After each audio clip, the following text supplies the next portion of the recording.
Hello, kaprobinsya, good afternoon. Bali, andito tayo ngayon sa sa bukid, yung tinataniman natin ng mga gulay. Bali yung mga sa baba. Ito yung isang araw, yung inabunuhan ko na pechay. Bali ito na siya ngayon. Medyo malalapad na siya, pwede siyang i-harvest. Harvest natin. Problema lang, kapanginayang lang.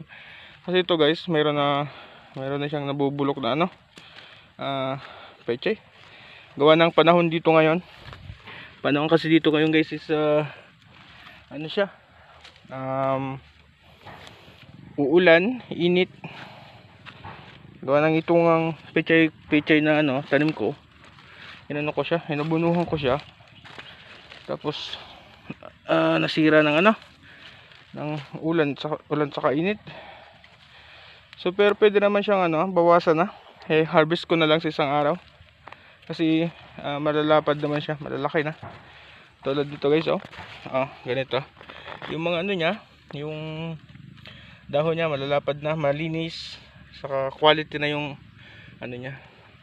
Medyo maliliit pa nga lang ng konti yung puno niya, pero okay na to. At least hindi maubos bulok.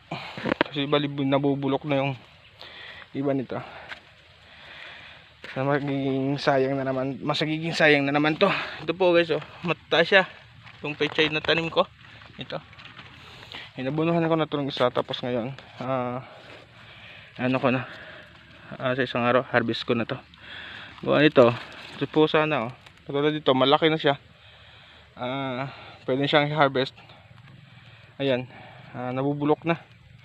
Nabulok yung puno niya. Katawan.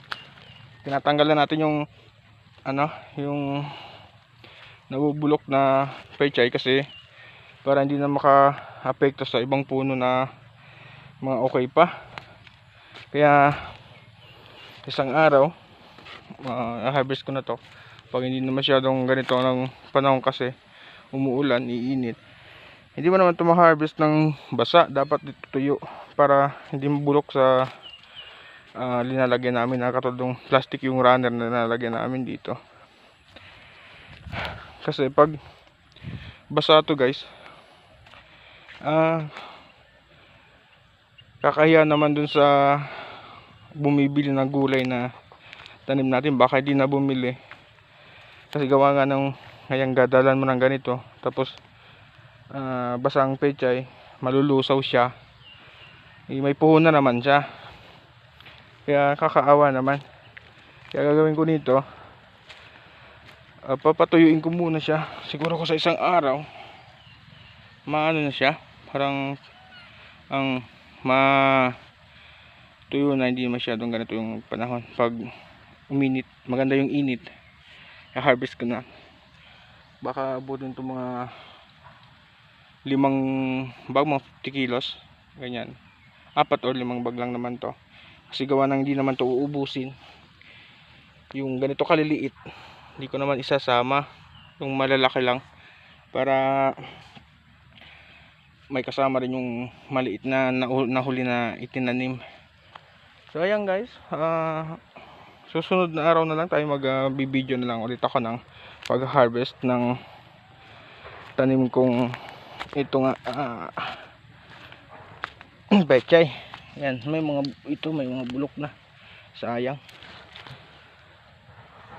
Nasasayang yung pag ganitong panahon, mainit.